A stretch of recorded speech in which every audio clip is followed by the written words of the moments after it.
Hello, it's Lori. I haven't done any videos for a while, but I wanted to speak on the subject of abuse. Basically, we've had so much in the news lately about the Brett Kavanaugh situation, and I just think there's a lot of things that aren't being said, and I think they're equally important. So, just from my own perspective, my own experience, I just wanted to share a few ideas that I think we do need to be talking about, in addition to what we're already talking about with the Me Too movement and the Church Too movement. Um, so, the overarching theme of this movement is that abuse is evil and we need to expose it. Now, I have always been a person who says, yes, let's agree with Ephesians and let's expose evil. We need to expose evil. We do not cover it up. We don't hide it. We don't pretend it doesn't exist.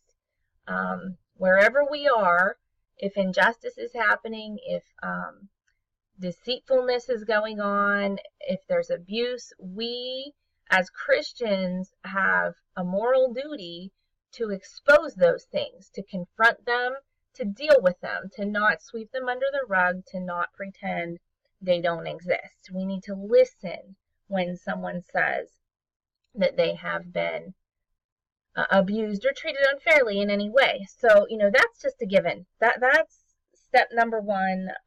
All Christians should agree with that. All people should agree with that, but especially Christians. So the overarching theme, abuse is evil, especially abuse of power, because it has a certain flair to it that really is damaging.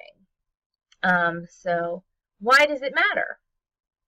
All Christians should be filling in the blank here. Abuse matters because all injustice matters. Corruption, deceitfulness, wolves in sheep's clothing, all that stuff matters because God hates it, and he has told us so in his word. So nothing new here. We all know these things. And we hate it because it hurts people, and God's law is written on our hearts. So we innately know what's right and what is wrong. We know that. So we have this much right so far on our quest here for truth with this movement. And so moving on, some of us have that much right, because the other thing about it is, when I was in this position of being abused by leadership, oh dear, having technical difficulties here. When I was in that position, you wouldn't believe how many Christian friends didn't want to hear one word about it, didn't care what had happened to me and my family, didn't want to hear it, didn't want involved, and told me, you need to just get over it, be quiet, don't cause problems, you're being divisive. And I'm like, I need help. Like, this was not normal, this wasn't okay, and we're not just going to pretend like this just didn't happen. So there were many people around me that they should have cared, and they didn't care. Instead, they abandoned me because they didn't want involved, and they didn't want to do something uncomfortable. They didn't want to hear about it. So that's a problem. But most of us, I think, have this right. We know that it matters. We need to listen. And so that's where we should be at square number one. But there's something else that matters. There is something else here that I think is being left out. But I think with the Brett Kavanaugh hearing and everything, I think it is coming to the forefront. I think people are recognizing it, hopefully, for what it is. And I'm not saying one way or another, but I know what I experienced, okay? So that other thing that we're not talking about so much is false accusation. There's such a thing as false accusation, and I have been the target of that numerous times over the last 6 years. And I believe the reason that I personally have been the target of false accusation is because I'm a person that confronts evil. I'm a person that exposes things that are wrong. I'm a person that does not overlook injustice. So, here we have a man who is ready to be confirmed on the Supreme Court. He's that kind of person. He's not going to overlook things. He's not going to pass over them. He's going to call a spade a spade. He's going to call evil evil. He's going to call darkness darkness. And people don't want that kind of person around. They don't want accountability. They don't want to be challenged. They don't want things to change. They like the things that are going on right now. And so here comes a man that's willing to put a stop to these evils. And so what do? How are we going to get rid of this guy? Like, he's got a squeaky clean record. Oh, I know. We'll falsely accuse him. We don't want him here. We don't want accountability. So, I'm not 100% saying that's it. I mean, maybe this woman's telling the truth, or these women, whatever. But that when it walks like a duck and it acts like a duck, we need to start asking ourselves whether it's a duck. And I know this because I have been falsely accused for the same reasons on a much smaller scale. So that's what I want to talk about. I want to talk about false accusation.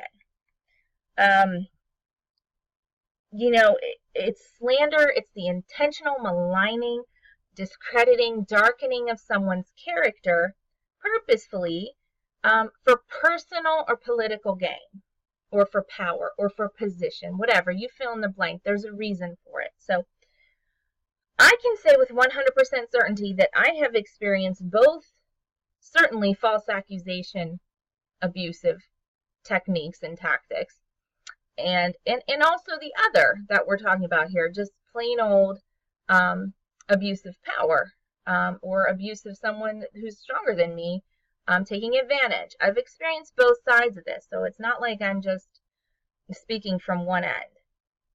I've experienced both, and I can honestly, with 100% certainty, tell you that being falsely accused is more damaging personally than anything I've ever experienced in my life, especially with it having a spiritual abuse side to it, I guess.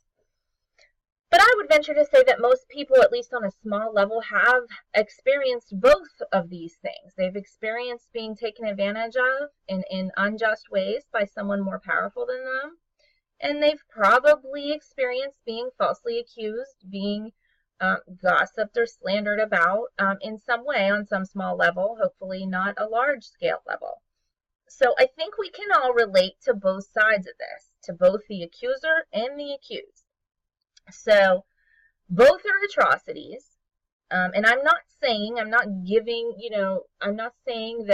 with the Kavanaugh thing, I don't know what the truth is. I wasn't there. I don't have the facts, and neither do you. So we really can't make a determination. That's why there's a hearing. That's why there's a due process. So, we need to leave that to them, And, that was another big thing with when this happened to me.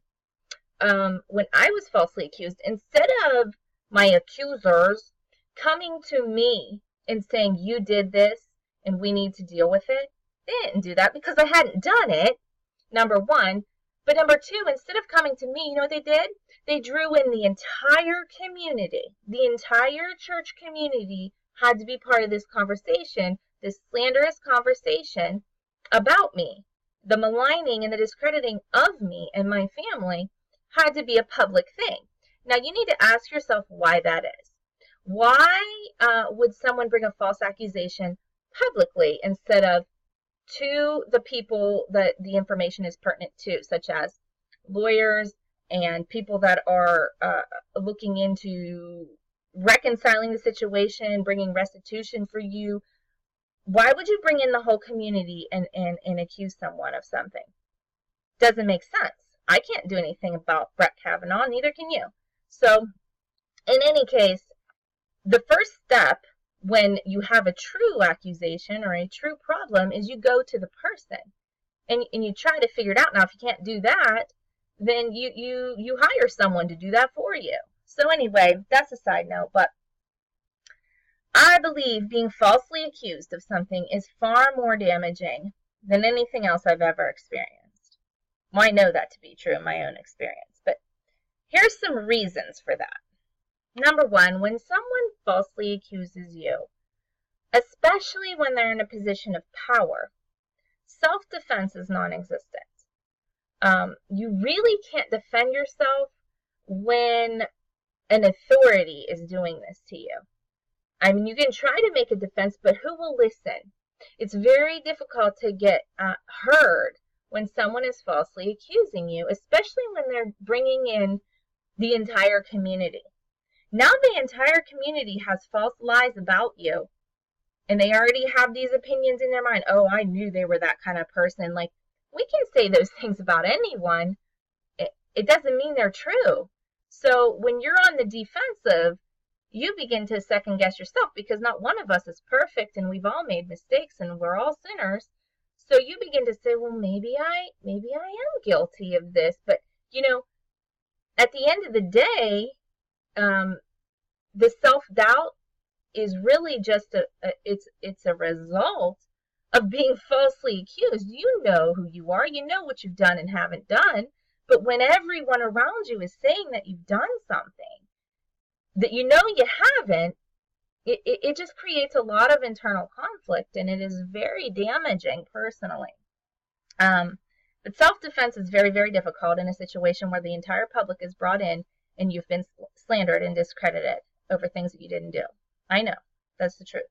So number two, you're silenced. Even if you try to defend yourself, which I certainly did, people don't listen.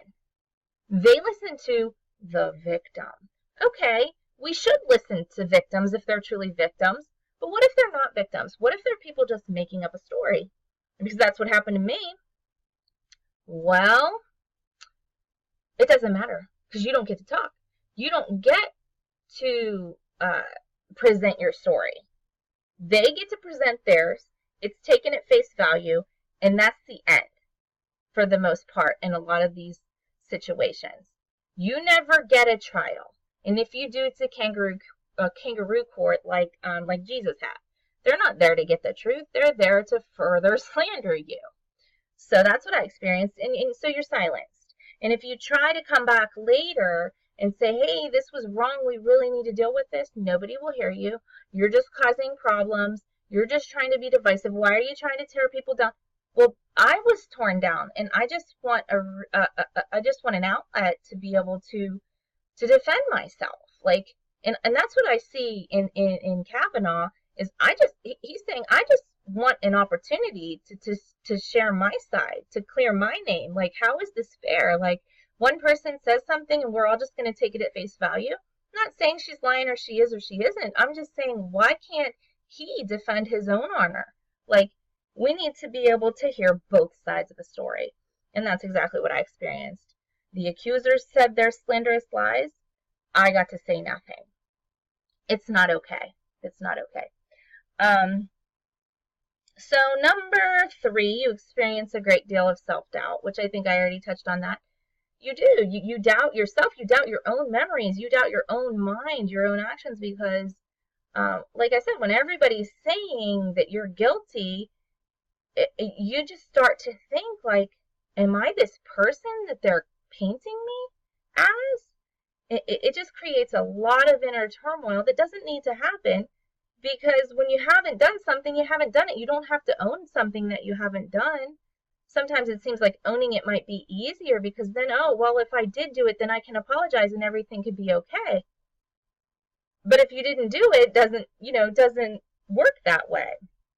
So number four, the public and the masses believe the public figures lies about you without a shred of factual evidence. So someone comes along, says whatever they want to about you. There's no evidence.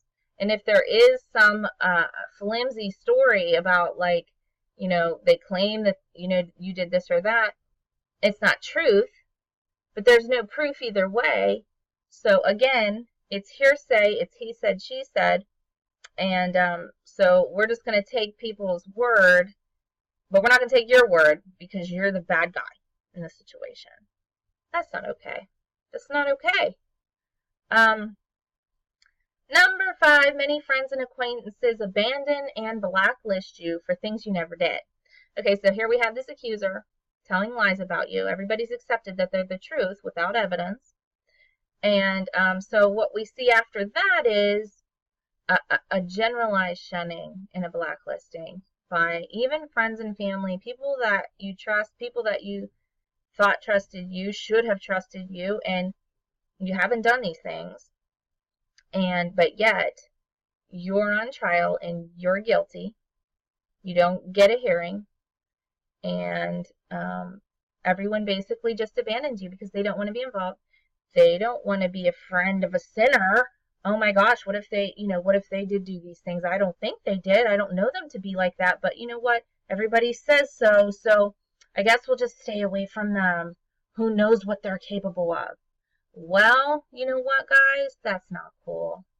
That is not cool to sell out your friends and abandon them just because some crazy person makes a bunch of false accusations. Whatever. So, okay, there's that. Number 6, as a person who has been falsely accused, you suffer for many months, years even. I can vouch for that, years, from the effects of post-traumatic stress, including severe physical, psychological, and emotional distress, depending on the severity of the offenses done to you. It's scary, the things that actually happen after, being falsely accused. And, maybe a person stronger than I wouldn't deal with those kinds of ailments. But I'm telling you, it is no joke to be put in this position, especially when it's widespread and it's everyone around you. Now, at least Brett Kavanaugh has support. He has women standing up and saying, I've known this guy, and he's, a good man, whatever. Now, I'm not saying that in itself makes him innocent. I'm not saying that, but at least if he is innocent, he has support. He has people behind him saying, we know Brett. I didn't have that. I didn't have anyone behind me saying, I know you, Lori. Everybody that I thought would have done that left and said, we're going to go with the crowd over here because we're not too sure about you. Well, you know what? That's fine, but it's not cool. I've got a lot of faults. I think, just pick one. But I'm also very honest about my faults, and anybody who would ever want to sit down and talk to me about something I supposedly did or some reason that I've been cut off from the Christian community, I am more than willing to do that. But, I've never been given that opportunity by any of these people. So that should really tell you something about false accusation. But anyway, back to the subject at hand. Being falsely accused and shunned by trusted friends and leaders causes one to doubt their own sanity. Being falsely accused and never being given any platform or opportunity by which to defend one's own innocence is demoralizing. It's severely personally damaging and downright evil. It's called a witch hunt. When the mob is marching with their torches, it doesn't matter how loud you speak. It doesn't matter how much proof you have. It doesn't matter about your evidence of your innocence. No one listens. The mob mentality does not put up with truth or any kind of fair hearing. So just beware. I mean, this is what I see happening in our culture today. Men are being accused, and many of them rightly so, but some falsely accused, and we're taking the side of the woman every time, saying she's telling the truth. Well, how do you know that without evidence? Like, don't let witch hunt in being guilty until you can prove your innocence. Don't let that be the precedent. That's not what we stand for in this country. It's you're innocent until you're proven guilty in a court of law. We can't change that. That's not something we should be changing, because I know what happens when that becomes the precedent. It's happened to me. But another important conclusion me and my husband came to when this kind of thing was happening to us over the past 6 years is that credibility itself should never be a given. Just because of someone's title or position or gender, charisma, popularity, whatever you fill in the blank, just because of something, credibility should not just be handed to you. because you're whatever you are. Pastors lie. Listen to me.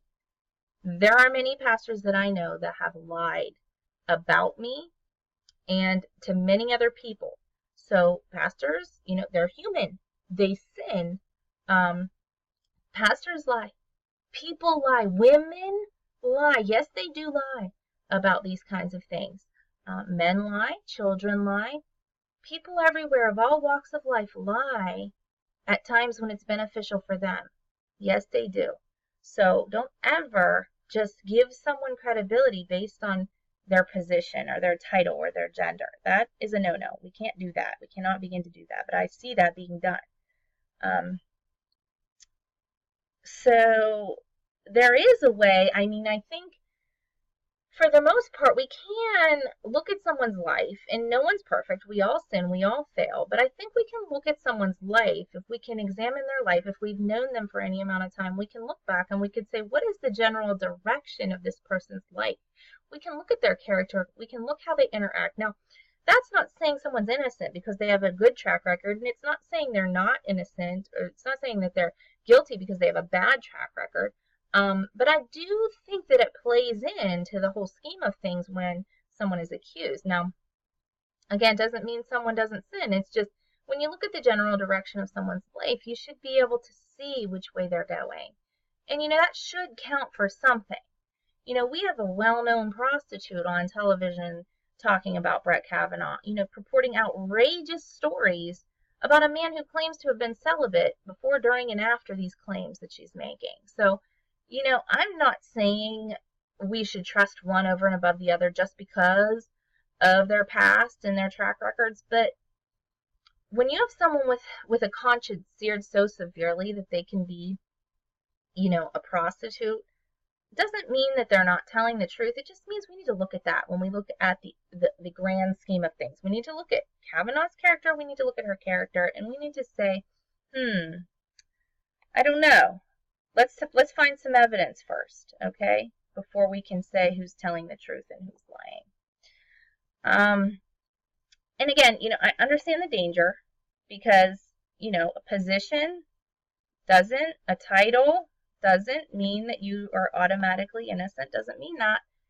But we need to be wise. We need to listen to both sides. We need to hear facts before we jump to conclusions on any matter of, accusation. It's just common sense. It's what we do in this country. Hopefully, I hope, that's what we used to do. But we should allow both sides to speak. Not just one side, make sure they're completely 100% discredited, and then maybe we'll let the other guy talk eventually. That's not how it should work. You face your accuser. That's how it should go. So never assume guilt or innocence based on one side of the story, the gender of a person, or their position or lack of position. We can assess evidence and come to educated conclusions if we're honest enough to hear both sides. No one did that for me when I was falsely accused. Well, I shouldn't say no one. There were people that stayed friends with me. Very, very few. But, those were the exception, not the rule. There were many, many people that should have heard me, should have listened, should have cared to do justice in our situations, but didn't. So, the men that did these things to me, that falsely accused me, slandered my family, they still lead in positions of authority. But I still tell the truth, too, about them. So, they're under a guise of respect and piety, but that's just couldn't be further from the truth in how they actually treat people, especially my family. So, but nevertheless, God indeed will judge all abusers.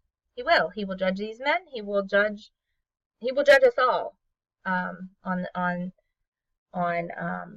our sins, unless we repent of them. Vengeance is the Lord's. So we need to wait for that. I trust in the Lord. I believe that He will do those things. And so, therefore, I personally have no need or desire to be a career victim, or take on some victim identity. Now, I am a truth teller, but that does not make me a victim. I see a lot of women today as painting themselves as just this career victim, and that's not necessary. You tell your truth, you be an advocate, you help others, but you don't need to be taking on that kind of identity. It's not healthy. It's just not healthy. So I'm nothing more than a truth teller, and that's the only agenda that I have. And that's why I thought it was important to at least share this side of the story of abuse, because we are always hearing about victims and their stories and how they're silenced.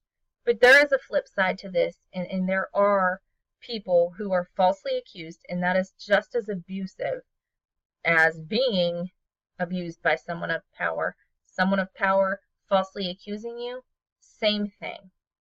Same thing. And those stories need to be told as well. So I just think we need to be careful. I think all this talk about, the Kavanaugh hearings and things, like, I think we need to listen to both sides.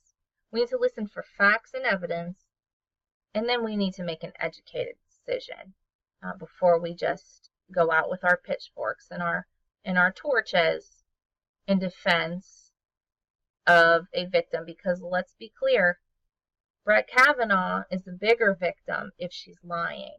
Okay? Not saying whether she is or she isn't, but if she's lying, I can relate to being falsely accused and having a public lynching because of lies about me. So, just some food for thought. I hope that's helpful. If you're at all interested in this whole situation, I hope that's helpful. So, see you later.